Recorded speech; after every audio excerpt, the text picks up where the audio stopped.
সাইজু শ্রীধরনের প্রথম পরিচালনায় footage cinema থিয়েটারে মুক্তির অনেক আগে উল্লেখযোগ্য গুঞ্জন তৈরি করেছে। এটি মালায়ালাম সিনেমার প্রথম found footage feature film. Manju ওরিয়ারের অভিনয়ের জন্য সিনেমা উৎসাহীদের মধ্যে বিশাল প্রত্যাশা তৈরি করেছে। চলুন কথা বলা যাক সিনেমাটি কেমন হলো। সিনেমাটি দেখার সময় কেউ অনুভব করতে পারে যে মূল গল্পটি পরিচিত থিমের সাথে কিছুটা মিল রয়েছে, যেখানে একটি দম্পতি যাদের ইউটিউব চ্যানেল রয়েছে তাদের দৈনিক জীবন থেকে শুরু করে ঝুঁকিপূর্ণ দুঃসাহসিক কাজগুলো ব্লগারের মাধ্যমে দেখানো হয়। এই দম্পতি গভীর জঙ্গলে ভুতুড়ে বাড়িতে শুটিং করতে পছন্দ করেন। তারা একটি অ্যাপার্টমেন্ট কমপ্লেক্সে থাকে, যেখানে তারা তাদের প্রতিবেশীদের ছবিও তুলে।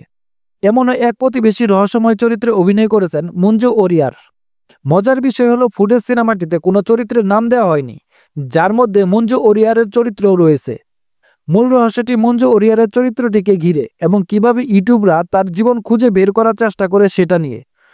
রহস্য শেষ পর্যন্ত উন্মোচিত হয়, কিন্তু কিছু প্রশ্নের উত্তর পাওয়া যায় না। শুভা মুহাম্মদ এবং সাইজু শ্রীধরনের লেখা স্ক্রিপ্টটি বেশ পরীক্ষামূলক ছিল। এটি ইউটিউবারকে ফোকাস করে, কিন্তু তাদের জীবন তুলে ধরে না। মালায়ালাম মুভিতে অভিনেতাদের শরীরে ক্যামেরা লাগানো অনেক দৃশ্য শট করা হয়েছে, যা নিম্নমানের অনুভূতি তৈরি করে। শেষের দিকে ইউটিউবার এবং মঞ্জু ওরিয়ারের চরিত্রের মধ্যে লড়াইয়ের দৃশ্যগুলো ভালোভাবে সম্পাদন করা হয়েছে।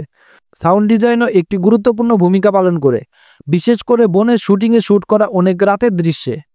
সিনেমাটিতে বেশ কিছু অন্তরঙ্গ দৃশ্য রয়েছে, যা এটিকে 18 বছর বা তার বেশি বয়সী দর্শকদের মধ্যে উপযুক্ত করে তোলে। যাই হোক, এই দৃশ্যগুলি গল্পের অবিচ্ছেদ্য, যা একটি দম্পতির সম্পর্ককেও তুলে ধরে। সবশেষে ফুটেজে মঞ্জু ওরিয়ার, বিশাখ নায়ার এবং গায়ত্রী আশুক অভিনীত 3টি প্রধান চরিত্র ভালো পারফরমেন্স প্রদান করে। মুভিতে মঞ্জু ওরিয়ার কথা বলেন না, তাই তার অভিব্যক্তি তার চরিত্রে আবেগ বোঝাতে গুরুত্বপূর্ণ ভূমিকা ছিল। ফুটেজ মালায়ালাম ভাষায় পাওয়া প্রথম ফিচার ফিল্মগুলির মধ্যে একটি হিসেবে স্থায়ী ছাপ রেখে যেতে পারে। এই সিনেমাটির জন্য আমাদের রেটিং হচ্ছে 2.5 আউট অফ 5।